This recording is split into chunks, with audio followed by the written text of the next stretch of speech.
Hello everyone, we're being a bit quiet because people have gone to bed. But, check this out. Hat foo. She was trying to do it before we turned it on, but it wouldn't flip. Yeah, this is my 7th Doctor hat. You look like you're about to, tell us to come to the carnival. Because it's 1905, and don't you know? Yeah, we're wearing silly hats in honor of the silly costumes in Mad Max Fury Road. I'm a Viking. Yeah. Hers is more accurate to the thing than mine. I'm going to go to Valhalla. Okay. Spoiler free to begin with. This isn't going to be too long because it's really late here. It's very visually impressive, but you knew that. You knew that. Yeah, it looks like a Mad Max movie with a very big budget and with a very artistic eye.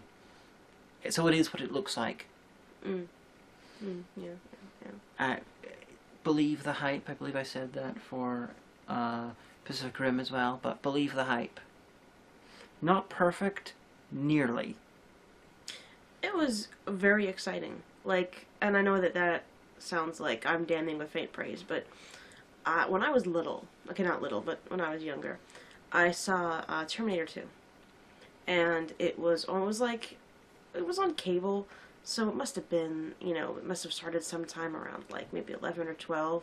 I don't really remember why I was up that late, but I stayed up till 2 in the morning watching this, and I was just like, yeah, explosions, adrenaline, yeah, and so that was nearly the experience here. Yeah, her previous most exciting film was Terminator 2, and then before this we saw Terminator Genesis. Not most exciting, I mean, that it was an experience that I recall. Saying, wow, Yeah, but compare that to the trailer for Terminator Genesis you saw today. Yeah, at the big CGI fest. I got a bottle of water and I completely forgot to open it. Although that's pretty usual for me when we go to the cinema. I'll get a bottle of water and a bag of Haribo Star Mix and open neither of them. So. Really fucking good. Very good, yes. I would say. Where is she taking them? They're my property! Rah! Batman, I want to tell you what I'm in Bane. But Max was Bane. Yeah, I was thinking. He sounded more like Bane in this one than he did in the actual. No, wait, that's the actual guy that plays Bane? Yeah. Because he'd go up to the guy that played the bad guy and be like, I remember when I had to do that. It was And really the guy's like, Well, you're wearing a stupid mask for half this film, too! both of the masks in this look better than the Bane mask from Dark Knight Rises. I agree. But are we doing spoilers part now? Yeah. Okay. Spoilers, a two-headed lizard dies. Yes. But intro, I've seen all 3 Mad Max films. Being an Ozsploitation fan, I've got them already on DVD. And Omega, she was a Mad Max virgin. I'd never seen any of them, sorry. I just, if they were starring someone called Mad Maxine, Omega would have been there ages ago. Only if it had been Lucy Lawless. That would have been awesome. Well, she's New Zealander, so, yeah. it's close. She could have got on a ship and gone. And they literally, while we were in the showing today, they announced that there's going to be a 5th Mad Max film, Mad Max Wasteland. So there you go. So Lucy Lawless. It's a possibility. Give them a call. But I really liked it, and it was very visceral. I mean, but what isn't these days? Actually, no, it was visceral in the way that I felt like I know that the whole main plot was a chase, and you felt that. Because even the times when the chase stopped, it was always like you were catching your breath, and then the scene felt like it hadn't really come to its conclusion before you had to pick up and run again. And it kind of reminded me of the new Battlestar Galactica, where I can see that. If you had everyone laughing and having fun and relaxing, somebody was about literally 5 seconds from being shot in the face. Yeah, so... But it was good because it did really feel like, alright, okay, now we're gonna do this. Oh, Jesus Christ! Oh, no, wait, because, no, wait a second. And I liked that. That was good, Tom Hardy had the best dialogue in the whole film. He was like, We never understood the goddamn thing the guy was saying. What nationality is he? He's English. Okay, yeah. Yeah, Nux was English as well. I'm Australian, mate! Tom Hardy's Australian accent is so bad. It's very bad. He sounds like Christopher Lambert, with a little bit of the French removed. He's like, so where are you from, Max? Lots of different places. Apparently all over the British Isles. By way of Montreal. Yeah. But the visual aesthetics were very good.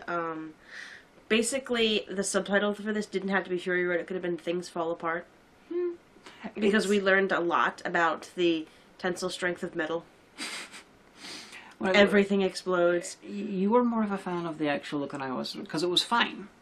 I compare it negatively to the Road Warrior, where it actually looked fully cobbled together. Well, it's got that, but it also looks very, very designed. I would have to say that for the cultural references that they've built up to be viable, I would have to place this, culturally speaking, and this is saying something with a little bit of backing in psychology and sociology, at about 100 years, coming between 80 and 100 years post-apocalypse.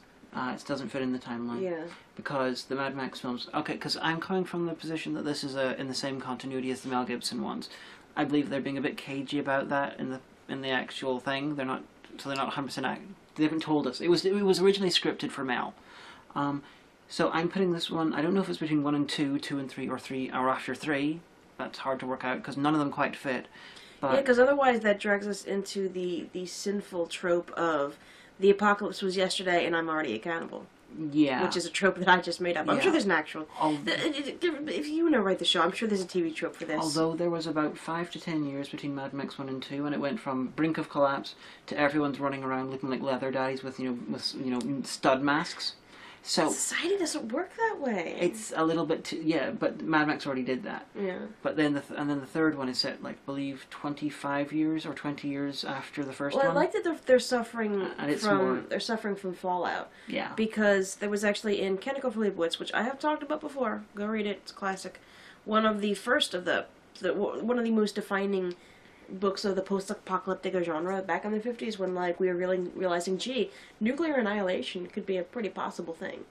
And even centuries after the flame deluge, you still had the children of the fallout, also known as the Pope's children, because the Catholic Church is one of the things that survives in the New World in America.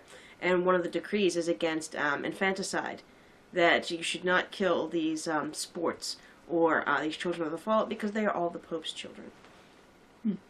But yeah, you did see people with horrific disfigurement and tumors. If I remember correctly, that's a new development for the Mad Max films. Interesting. Although their budgets weren't really high previously, so that might have been a budgetary issue. Well, there were references. If you want to get me interested, bring in radioactivity, because I read Sadako Sasaki and the Thousand Paper Cranes when I was in first grade, and then I read John Hersey's Hiroshima when I was in fourth grade, and that's one of the most terrifying things to me, is the idea of radioactivity and what it can do. But there was bits in the beginning with where they were introduced or the gasoline was now the water was, and then the fallout spread, and one of them was an old woman telling, and even our bones are poisoned now, which is true, because radioactivity can settle in the bones. I never got the sense in the older Mad Max. Gets me. I never got the sense in the original Mad Maxes that it was actually a nuclear holocaust, although in the first one, society was already was on the brink of collapse. It's possible that the collapse happened other places first, and they were one of the last places to fall. Yeah, because it does Australia. So theoretically, that could have happened. But one of the issues with the timing in this, because Furiosa was born in post-apocalypse, Nux was born post-apocalypse, Immortan Joe seems to have been pre-apocalypse.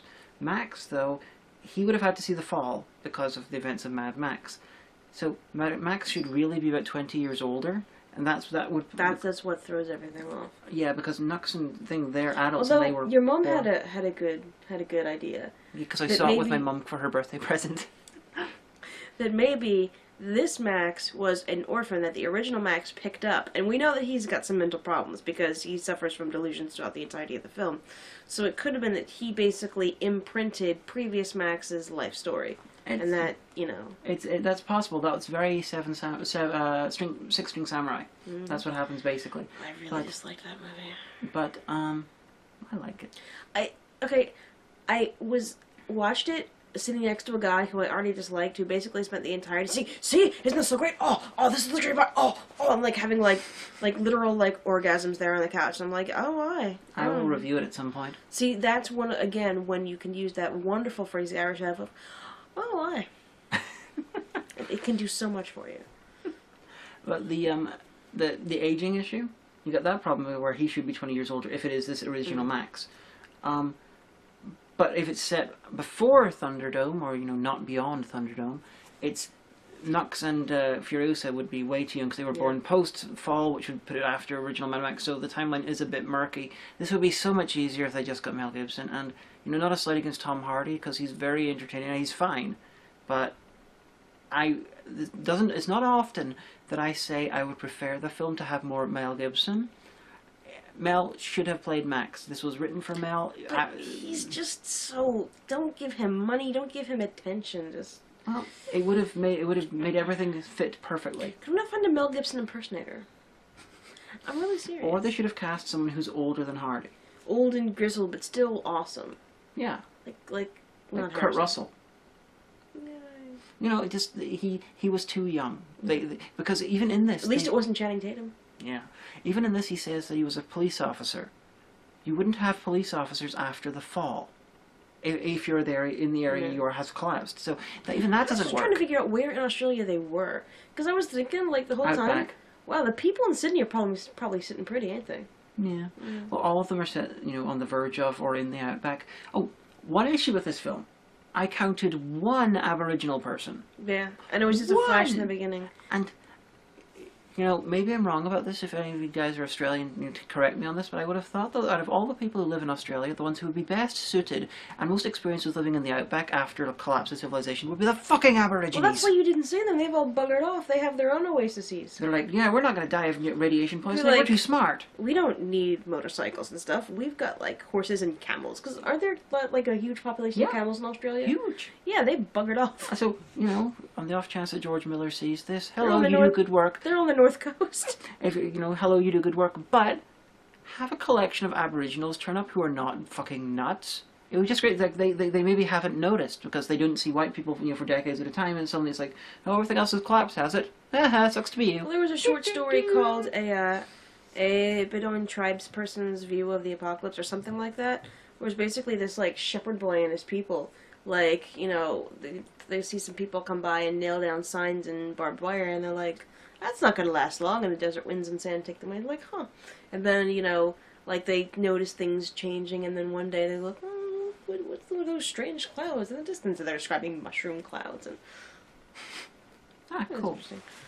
Come to think of it, we read a lot of post-apocalyptica in 8th grade. And yet you're not depressed. I like post-apocalyptic. I'm fascinated with that idea of how... exactly how societies rebuild themselves, what kind of legends persist, what small little cultural thing. I mean, like I said, read, if you haven't, please do read A Canticle for Libra. It's by Walter M. Miller. It's amazing. Ignore the sequel. But, what are you doing? No, you keep talking. I have an idea. Okay. But, so, yeah. But I love that idea of this, because the central to the idea is that, there was this electrical engineer who... after the Fall, he tries to help the church because they are the people who are doing this, smuggle books and knowledge. So there's a little bit of the Fahrenheit 451 in there, but this was a few decades before that. And he's eventually killed, and he becomes martyred, and he basically becomes a saint. Hundreds of years after a nuclear apocalypse. Because there's a thing called the Great Simplification where everyone, the survivors of total, nuclear winter, say who got us into this situation. It was the smart ones, it was the teachers, it was the politicians, it was the scholars. Well, then let's be simple and let's destroy all of that. And, we'll destroy all these books and read it. But so back to Mad Max. I just want to say, Master Blaster, Master Blaster, no. She just put the plushie Varric. Master Blaster. Varric comes courtesy of Mayor Doyle, who you should totally follow on Master Blaster. Stop it. But we should talk some more about the actual movie, not just about the themes. It was good. It was very good. All the characters were very believable. I was delighted to see Hugh Keysburn as Morton Joe. He was Toe Cutter in the original, and he was Sergeant Gross in Man from Hong Kong. You should see my review. It's a funny film. Hey, no, fuck my review. Just watch the film. Yeah, just fuck the review. Watch the film. It's really good. There was on the side of Morton Joe, you had these two other elderly Australian actors, and I'm sort of sad again that Mel Gibson wasn't playing one of them. Just under a lot of prosthetics and getting killed. They horribly. both looked like they had very interesting backstories. It's just from the bit that you saw. Because one had like a false nose made out of metal, but it was like filigree, like Victorian, like And metal. he was wearing like a suit of some sort, like, but with nipple clamps, and he would like finger them idly. His tits were, the shirt was cut with the nipple clamps. He had elephantiasis of the lower body. Yeah, and then you had the other guy who was just really tall and thin, looked a bit like a gold prospector. And he was the bullet farmer. So you got I these. want to know what the bullet farm was. I want to see it. I'm kind of sad that we didn't. They just have really, really random areas in Mad Max movies, and you get those two. And I kind of wish Mel Gibson and Roger Ward had played them. Cause, Roger Ward from Turkey shoot and from Hong Kong, because he was in Mad Max 1. It's like if you're bringing Hugh Keys Byrne back, bring back all the cool ones.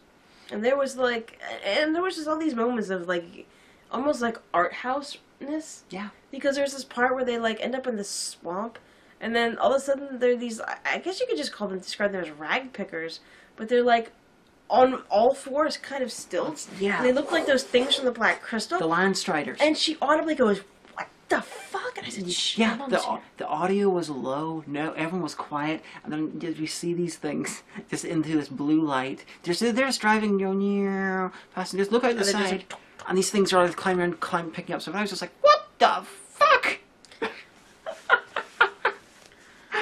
There was a lot of gore. There was a lot of on the edge of one of the cars in the front. You had like a skull with like a skull, sort of World War I flying cap on it. At one point, and you knew the story got cut off very quickly, but that's pretty much what Bruce Spence's character, he had two characters in Mad Max 2 and 3 which would wear very similar stuff and both flew gyrocopters. So I'm like, it's a reference to the Gyro Captain, one of them, because apparently they were two different guys, even though same actor, same part. When he is having a flash of you were like, that's apart from the first one. Oh yeah, one of the shots, you see Max gets all these like hallucinations and things are like quickly going in front of his face. Mostly it's new footage, and I really wish they'd used original footage of his daughter, but I can see why they didn't, because it wouldn't work at all. But one of the shots was the close-up of the eyes from Mad Max 1, as I believe the Knight Rider, or is it Toka? One of them gets killed, because it's been ages since I've seen it, and it's just like a really extreme close-up of eyes bugging out, because it was done prosthetically, it was done as a practical special effect, and it was there for like 2 frames in the original. In this one, they cut the eyes out, they put it in there for 1 frame with a red background, that's all they did. And it's like, they used a frame of the original film! You know what I couldn't help thinking though? See, if they all had automatic transmissions, it would have gone a lot faster.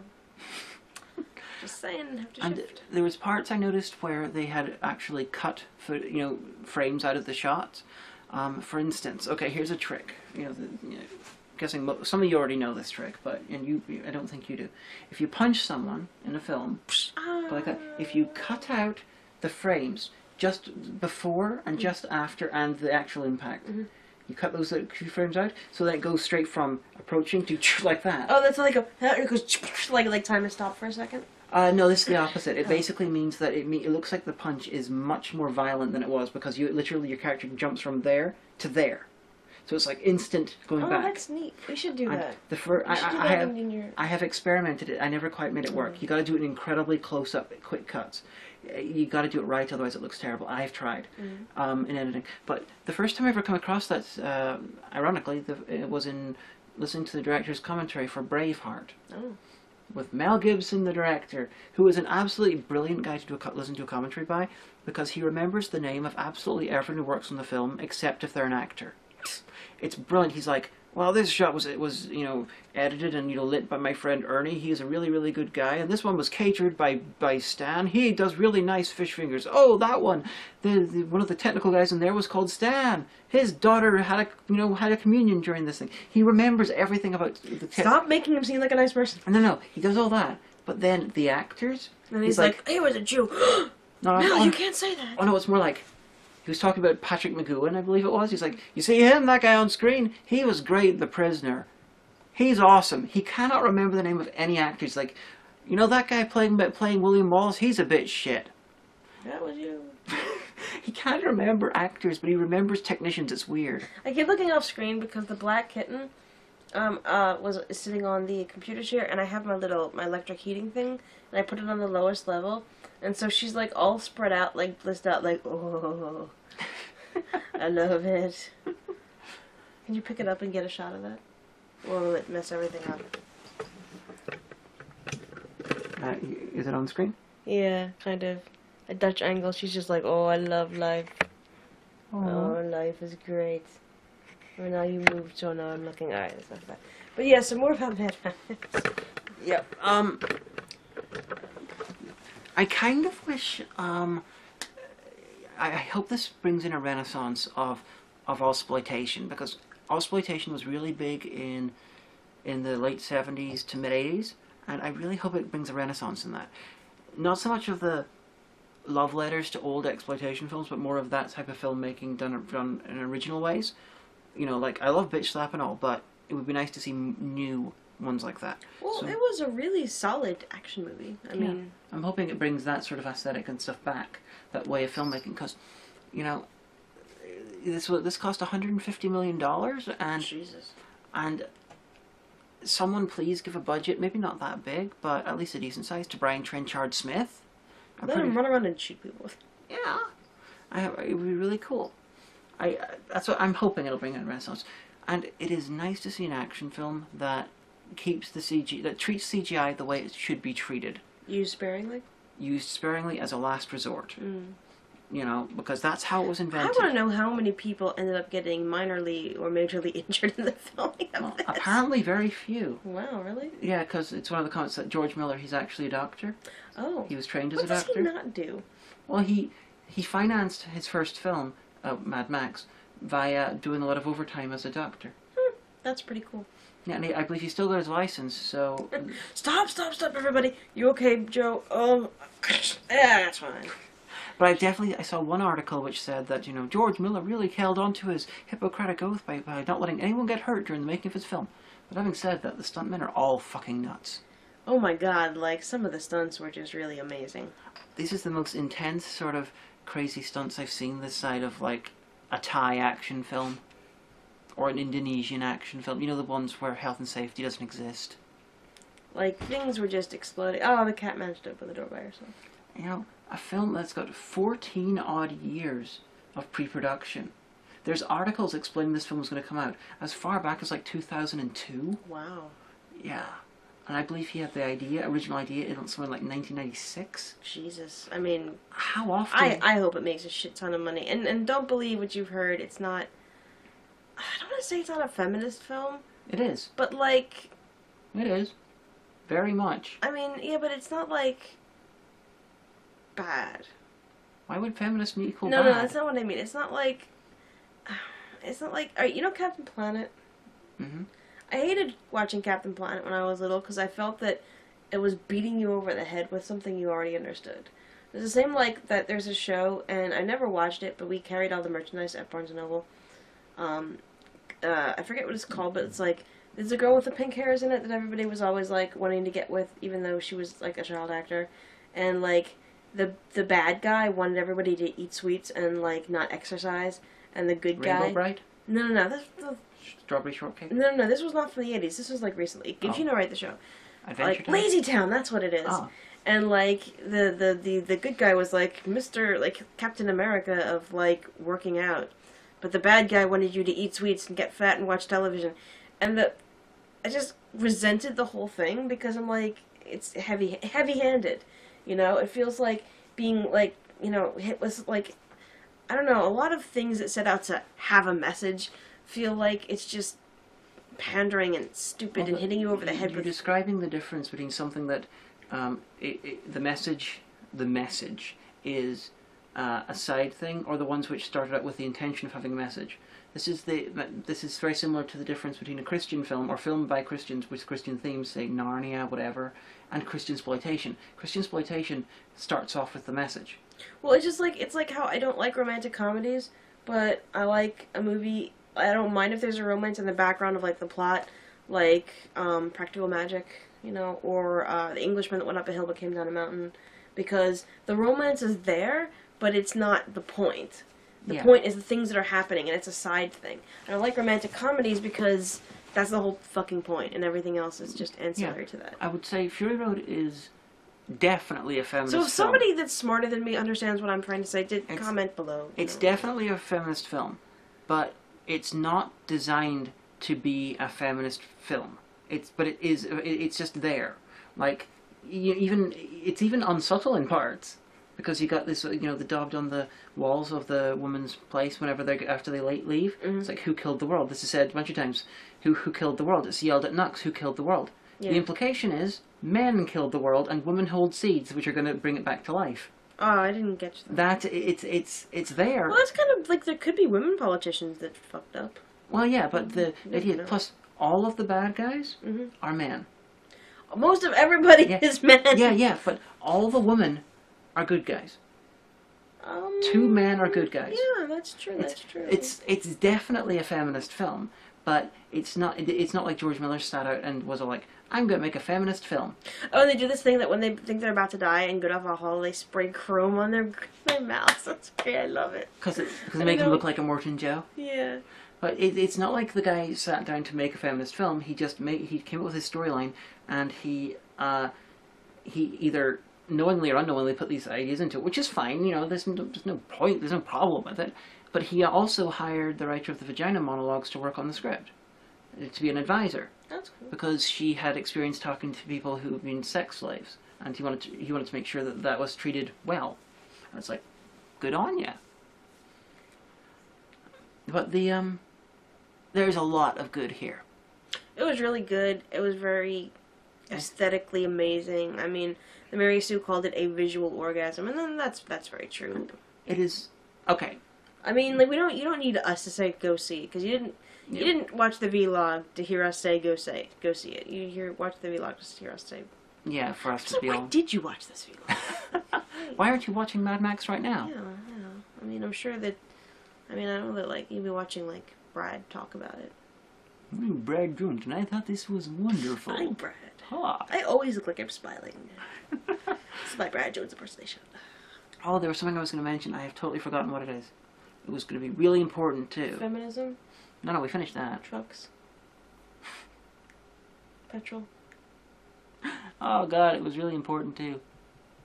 Well, Themes. really The important. apocalypse, No. lesbian bikers. Lesbian granny bikers with the Although crochet. We have no confirmation that they were lesbians though.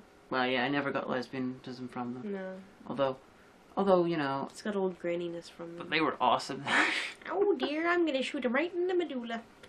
One shot's all it takes, dear. Yeah. They were awesome. What was it? Equality,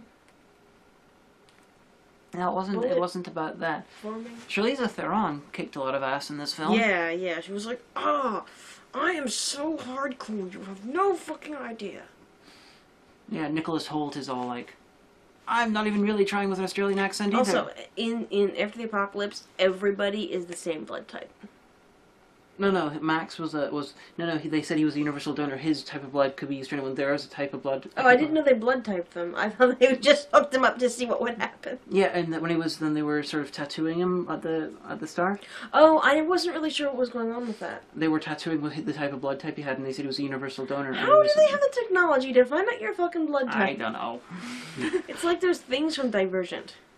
Wait a minute. So you can't have helicopters, but There was helicopters in Mad Max 2 and 3. But no, I mean I'm talking about Divergent now. Okay. You can't have helicopters, but you can have this magical crazy thing that can read someone's job description through their DNA. I am really glad that they've announced Mad Max 5 because I had this horrible idea, which also really funny idea, which I mentioned in Lesbian Talk, that George Miller was just going to come out and say, now I've shown you how to make an action film. For the first time in 30 years you get a proper action film. Look at it, it's got the highest rating on Rotten Tomatoes, it's fucking amazing. And now I'm going to make Happy Feet 3 to spite you all. George Miller out!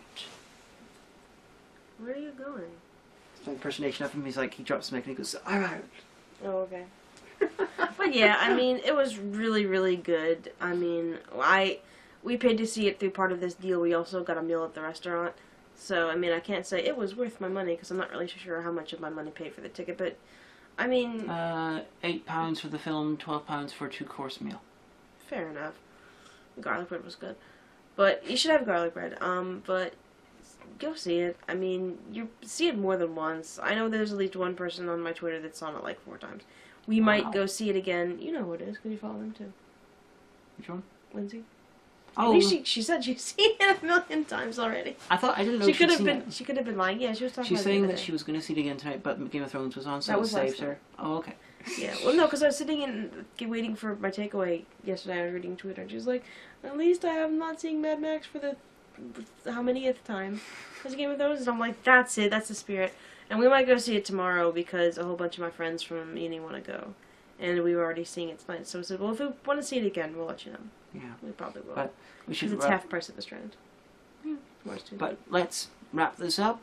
Really, fucking good. Go see it. Just do it. Yeah. And please make more Ozsploitation movies, big budget ones. And oh yes, I remembered what I was going to say. What?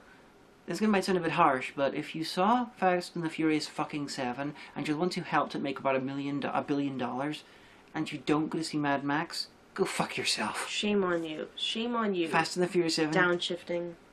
Do you see? Oh yes, we're in an inner city thing, and we've got a bunch of cars and stuff. Yeah, yes, Mad Max is incredibly white, and that is and Fast and the Furious is wonderfully diverse, but there is no comparison when it comes to car-based action. Struth, mate. Peace out. Wait. Because it was about to be like a good. Ow, hey, why? Oh, I wasn't trying to hit your face. I was just trying to make it go 'Cause like. it's about to be like.